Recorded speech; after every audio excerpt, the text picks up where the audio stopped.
The Splatfest theme is... Choose your destiny. Would you rather be a knight or a wizard? You tell me if this couldn't be any better. What are you talking about, Marina? Seriously, bro? The new Fresh Fish game. Everyone is talking about it. Doesn't ring a bell. We wrote the theme song! Anyway, in the game, you can either be a knight or a wizard, or you can multitask by min-maxing your strength and intelligence to classes the skills. Just give me a sword and let me slice dudes. So, you're team knight then?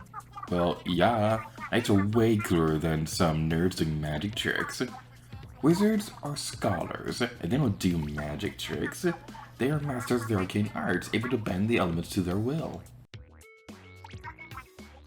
The knights have fun hitting each other with pointy metal sticks.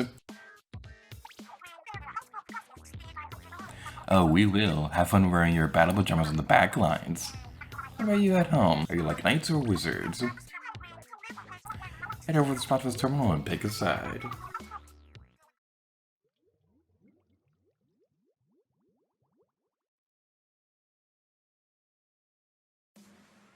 Hello, Rosa here to you, and welcome back to Let's Play Splatoon 2 Splatfest.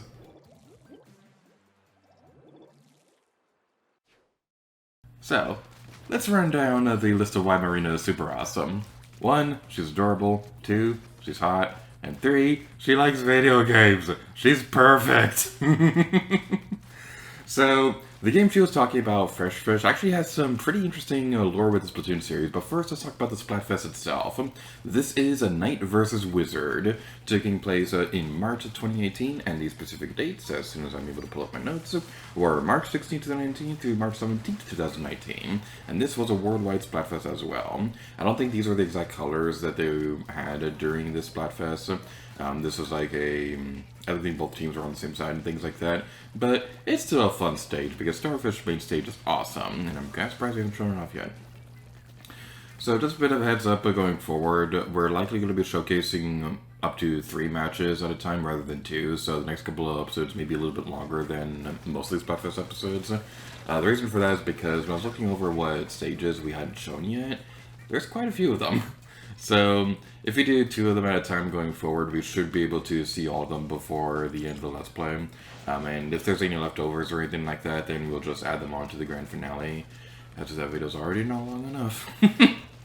Okay, not going into super specific details or anything like that, but the grand finale, I've been working on that in the background for months now, and in terms of like unedited footage and things like that, that thing is 13 hours long. That video, that's going to be a fun one to put together. But anyway, now let's talk about some other fun things about the world of Splatoon. So, Fresh Fish has been implied a couple times before, and this is actually that mascot character that you see every now and then, the one with the giant head that looks like a costume character from the theme park. The canonical name is Fresh Fish, and the exact type of media it represents is a bit different depending on what region you're in. So, most of the world, it's like a movie series, but I believe in some European localizations, it was changed to like a musician, and Marina and Pearl even helped record some of the lines for Fresh Fest and things like that. But in terms of like movies and things like that, there's one point where Pearl mentions that she's excited for Fresh Fest Episode 3, Revenge of the Fish, which is like a reference to Star Wars Episode 3, Revenge of the Sith, and things like that. And it's pretty interesting. And then right there we saw that Fresh Fest is also like a video game series, so I imagine it's something along the lines of like Star Wars and things like that. But then you also have like the mascot character, and the Fresh Fish mascot is actually the mascot of the Wahoo World stage. So it's kind of like a Mickey Mouse character for the world of Splatoon, so that's pretty interesting.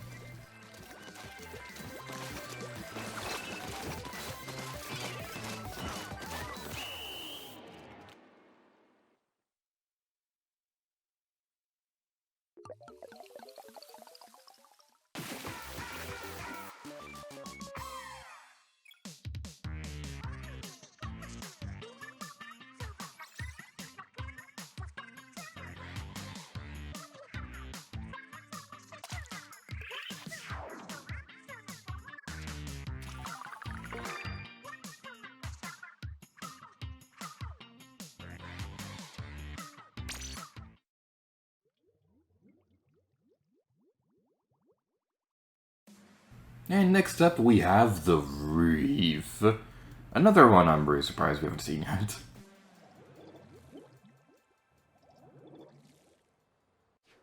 And these were the Splatfest colors, and we get to use pink! Yay! I actually really like pink. It's kind of funny because, like, in terms of, like, historical history and things like that, that was a great read word then. In terms of history and things like that, pink was actually once considered a masculine color because it's a shade of red. But nowadays it's more considered feminine and things like that. But either way, I like pink. Pink is a fun color. So, now we'll be going forward with our super amazing, awesome skills of awesomeness. And let's talk about what was going on in the channel's history around this point in time. So, like I said earlier, the Splatfest happened in March 2019. So, I believe within a week or so of the Splatfest happening, Tomb Raider Underworld had finished on the channel. Like, we had uploaded the finale of that. The Tomb Raider Trilogy project itself isn't quite done, but there's a lot of stuff in the way of the bonus videos that have just kind of made them difficult to work on the past couple months. Hopefully, the next one could be uploaded soon, but anyway, that's not important now. We also wrapped up Nintendo Land around this time, and that was a pretty interesting one. It was one that I kind of decided at the last minute, because I don't exactly remember what was going on, but there's something else that I had planned for LP23, but it had to get pushed back for a little bit, so I had to figure out something that could be finished around the same time as Tomb Raider Underworld. And Nintendo Land just so happened to be perfect for that, so that's pretty fun. I think Super Mario 3D Land had already ended around this time, because during that point in time where I wasn't able to record videos and things like that, I was at least able to edit stuff, and Mario 3D Land had been entirely recorded during live streams, so I was able to continue working on those ones, so I think that one may have already been done by this point.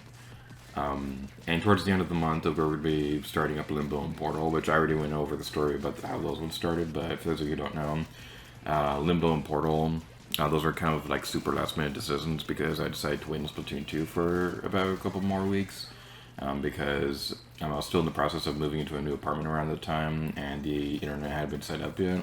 And this is obviously a very online focused game, so I couldn't exactly do that for a couple weeks.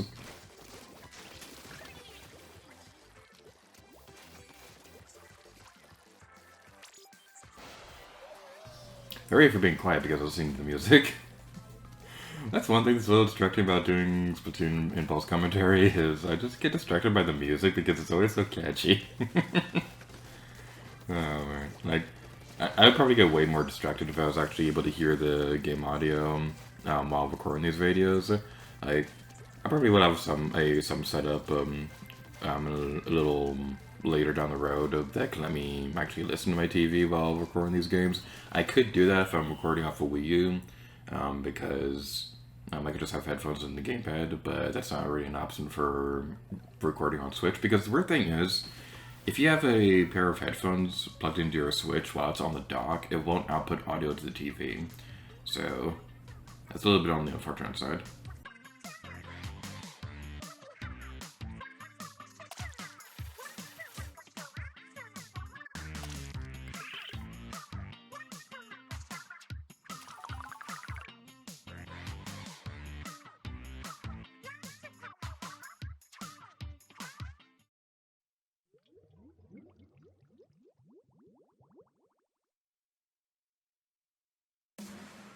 And now moving on to the final stage, we have Shifty Station.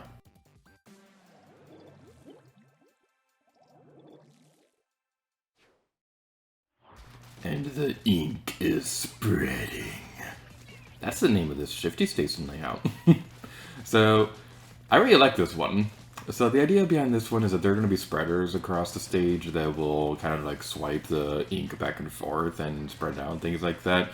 It's a really cool mechanic that takes something that we've seen plenty of times on the single player campaigns and makes it into an online match. That's what I really, really love about Shifty Station, is that they're able to take elements from the online matches and things from the single player campaigns and introduce them into the online modes. It is so cool, I really love it, and I really would love to see them continue this trend in future Splatoon games. So, as we go across this area. Now let's showcase some fun fan art and things like that. So, today's fan art is going to be coming from, and I really apologize if I mispronounced your name, it comes from Daila Nico on Twitter. So, there's actually a couple different variations of this one, but I'm only going to be showcasing the ones actually relevant to today's video. So, I'm a huge Dead or Alive fan. And one of my favorite characters in that game is Mary Rose. She's like super adorable. So there's this one commission piece that I requested where Mary Rose would be like dressed up like Agent 8 from Splatoon. So you'll see that on screen right now, and she just looks super adorable. I really love how the artist did like the Splatoon ink and things like that. It's a really nice detail. There's a few other alts for this question as well, but I'm not quite sure if I'll be showcasing them yet in the video. If I am able to, then obviously you'll have already seen them on screen by now. But thank you again for the super amazing artwork. I love Splatoon, I love Mary Rose, and this is just all kinds of awesome.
Wizards!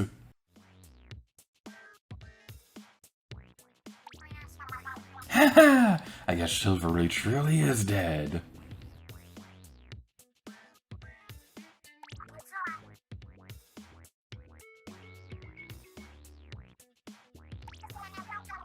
I'm proud of you, Wizards. We live to cast another day.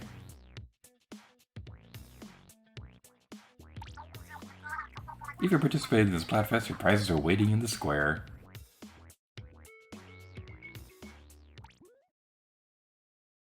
So I'm taking care of all that to end this video off here. So thank you guys for watching this episode of Splatoon 2 Splatfest. In the next episode, it's going to be April 2019, as we'll be taking care of the Spring Fest, Hare vs. Tortoise. So thank you guys for watching this video, and next time, Lady Gear to you. Oh yeah.